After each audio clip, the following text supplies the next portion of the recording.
Mahanadi serial இன்னைக்கான எபிசோடில் விஜய் நிவின் 2 பேருமே ரோட்டில் நின்று பேசிகிட்டு இருப்பாங்க. அப்போ ஒரு போலீஸ்கார் வந்து கால் பண்ணுவார். நீங்கள் ஒரு நம்பர் தந்தீங்களே, அதை வந்து நாங்கள் ட்ராக் பண்ணோம், இந்த அட்ரஸ் கிடச்சிருக்கு அப்படின்னு சொல்லி அந்த அட்ரஸை வந்து சொல்லுவார். அவங்க 2 பேருமே அந்த வீட்டுக்கு போவாங்க. அங்கே வந்து வாட்ச்மேன் வந்து மறைப்பார், உள்ளே போகக்கூடாது அப்படின்னு சொல்லி. அப்போ அங்கே ரவுடி பசங்களும் வருவாங்க. அப்போ பசுபதியோட பையன் எங்கே அப்படின்னு சொல்லி கேட்கும்போது எங்களுக்கு தெரியாது அப்படிங்கிற மாதிரி சொல்லுவாங்க. வீட்டுக்குள்ளேயும் போக விட மாட்டாங்களா, 2 பேருமே அடித்து போட்டுட்டு வீட்டுக்குள்ளே போய் தேடி பார்ப்பாங்க.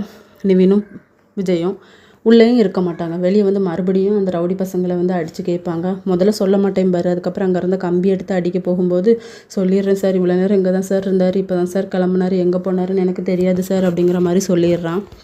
மறுபடியும் காரில் வந்துட்டுருக்காங்க. ஒருவேளை இதனால ஹாஸ்பிட்டலுக்கு இங்கே போயிருப்பானோ, அங்கே எதுவும் பிரச்சனை பண்ணுவானோ அப்படின்னு சொல்லிட்டு நிவினை வந்து யமுனாவுக்கு கால் பண்ணி கேட்க சொல்லுவாங்க. ஆனால் யமுனா வந்து நான் பாட்டி சாப்பாடு அரேஞ்ச் பண்ணேன்னு சொல்லியிருந்தாங்க, அதனால தான் வந்து எடுத்துகிட்டு போக வந்திருக்கேன் அப்படின்னு சொல்லிட்டு விஜய் வந்து காவேரிக்கு கால் பண்ணுவாங்க. அப்போ காவேரி இதனால் இங்கே எதுவும் பிரச்சனை இல்லை, ஆனால் நம்ம குடும்பத்தை இந்த ஆளாக்கியிருக்கான்ல, அவனை வந்து சும்மா விடக்கூடாது அப்படிங்கிற மாதிரி சொல்லுவாங்க. இதோட இன்றைக்கான எபிசோட் முடியுது.